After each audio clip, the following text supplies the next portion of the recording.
Friends, welcome to my channel. आज मैं आपको जैसे शोल्डर के हिसाब से आपको कटोरी का जो पार्ट है वो कितना निकालना चाहिए ये मैं आपको बताती हूँ। क्या हो जाता है, जैसे जब भी हम कटोरी का पार्ट जो है, जैसे पूरे ब्लाउज में कटोरी का जो मेन पार्ट होता है वो एकदम परफेक्ट निकलेगा, तभी आपका ब्लाउज जो है वो फिटिंग में अच्छा दिखेगा या अच्छा बैठेगा।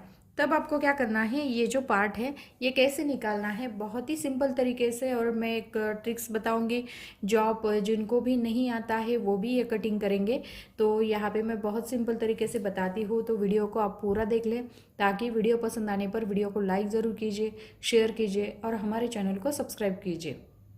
अब देखिए, जब भी हम ब्लाउज सिलते हैं हमें कमर का नाप निकालना आता है। यहाँ पे नापेंगे तो कमर का पूरा नाप निकल जाता है, चेस्ट का नाप निकल जाता है।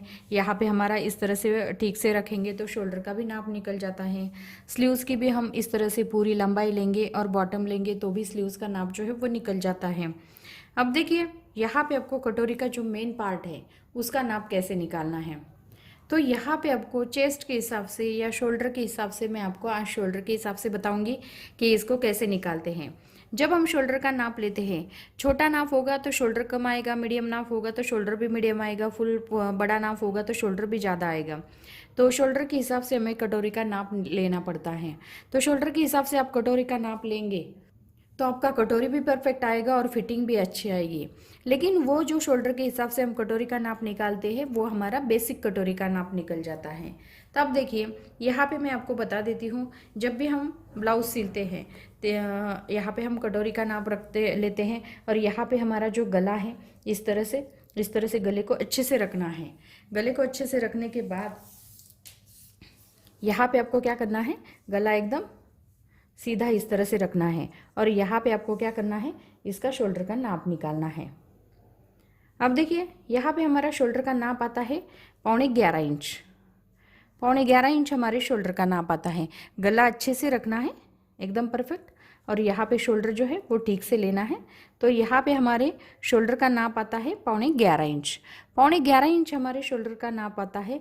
तो यहाँ पे हम क्या करेंगे, जैसे सिलाई में चला गया ये 11 इंच, हम इसको रखते हैं। 11 इंच रखेंगे तो इसका हाफ, शोल्डर का हाफ लेते हैं हम 5.5 इंच। ये देखिए, यहाँ पे हमारा ये 5.5 इंच आ जाता है। 5.5 इंच आने पर जो 5.5 इंच हमारा शोल्डर निकलता है, जैसे 2.5 इंच पे हमने गले का मार्किंग किया और 5.5 इंच पे हमारा शोल्डर आया, तो यहाँ पे कटोरी का नाप जो है वो भी हमारा 5.5 इंच ही आता है। यहाँ पे जो कटोरी ज्वाइंट हुई है, ये देखिए यहाँ पे ठीक से ये भी हमारा 5.5 इंच आया है। लेकिन ये निकलता है हमारा बेसिक कटोरी का नाप। यहाँ पे हमारी जो कटोरी निकलती है वो बेसिक निकलती है। अभी देखिए, यहाँ पे मैं आपको इस कटोरी के पार्ट के साइड का जो पार्ट है इसके ऊपर से मैं आपको कटोरी का पार्ट निकालना बताती हूँ। तो यहाँ पे आपको क्या करना है, जब हम हर एक किसी का तरीका जो है वो अलग अलग होता है कटोरी का पार्ट जो है वो निकालने का। आप चाहे तो बेसिक कटोरी के ऊपर भी आप कटोरी का पार्ट जो है वो निकाल सकते हैं।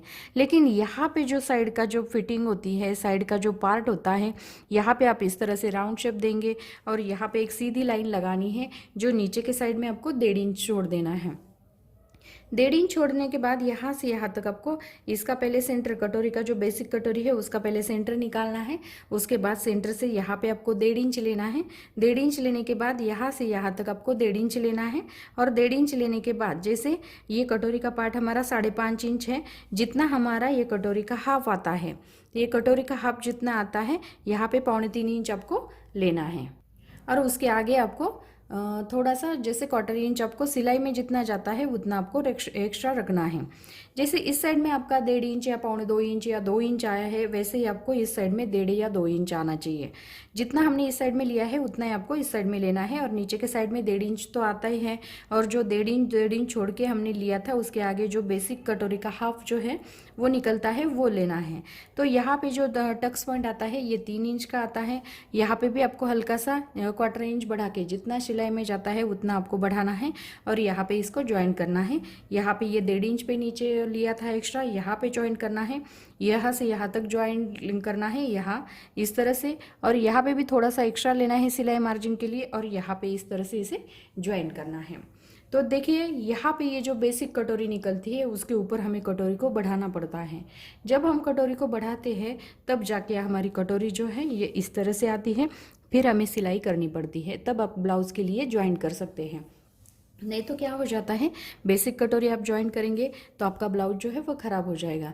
लेकिन ऐसा नहीं करना है, जो बेसिक कटोरी निकलती है उसको हमें बढ़ाना है। बढ़ाने के बाद ही आपको क्या करना है, जैसे बेसिक कटोरी बढ़ाने के बाद ही आपको टक्स पॉइंट लगाने के बाद यहाँ पे कटोरी को, ब्लाउज़ के लिए कटोरी को ज्वाइन करना है। उसके बाद जैसे यहाँ पे जितना भी आपका शोल्डर आता है, शोल्डर के बिल्कुल सामने इस तरह से आपको ये मार्किंग करनी है। मार्किंग करने के बाद यहाँ पे बिल्कुल सामने मार्किंग करनी है। जो भी आपका नाप आता है, जैसे छोटा नाप होगा 28-30 इंच का नाप होगा, तो शोल्डर जो है वो 10 इंच आएगा। तो यहाँ पे कटोरी का नाप भी हमारा, बेसिक कटोरी का नाप 5 इंच आएगा। उसके साथ उसके बाद जैसे कटोरी का नाप, जैसे हमारा ब्लाउज 40-42 इंच का होगा या 12 इंच शोल्डर होगा, तो 12 इंच शोल्डर आएगा तो उसका हाफ हम ले लेते हैं कटोरी का, शोल्डर का 6 इंच। तो यहाँ पे भी हमारा बेसिक कटोरी 6 इंच का आएगा।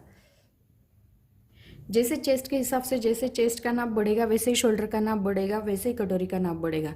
जैसे छोटा नाप होगा, शोल्डर कम आएगा, चेस्ट का नाप कम आएगा, वैसे ही कटोरी का नाप भी कम हो जाएगा। तो यहाँ पे मैंने बहुत ही सिंपल तरीके से शोल्डर के बिल्कुल सामने यहाँ पे मार्किंग करना है, ये मैंने आपको बताया है। तो ये बेसिक कटोरी निकल जाती है, उसके बाद ही कटोरी को आपको बढ़ाना है। तो यहाँ पे मैंने शोल्डर के हिसाब से कटोरी को कैसे बढ़ाना है ये मैंने आपको सिखाया है। जो भी इसमें समझ में नहीं आया होगा आप कमेंट्स बॉक्स में मुझे पूछ सकते हैं, मैं उसके ऊपर वीडियो बना के फिर से आपको समझाऊंगी। वीडियो पसंद आने पर वीडियो को लाइक ज़रूर कीजिए, शेयर करें और हमारे चैनल को सब्सक्राइब करें। Thank you for watching this video.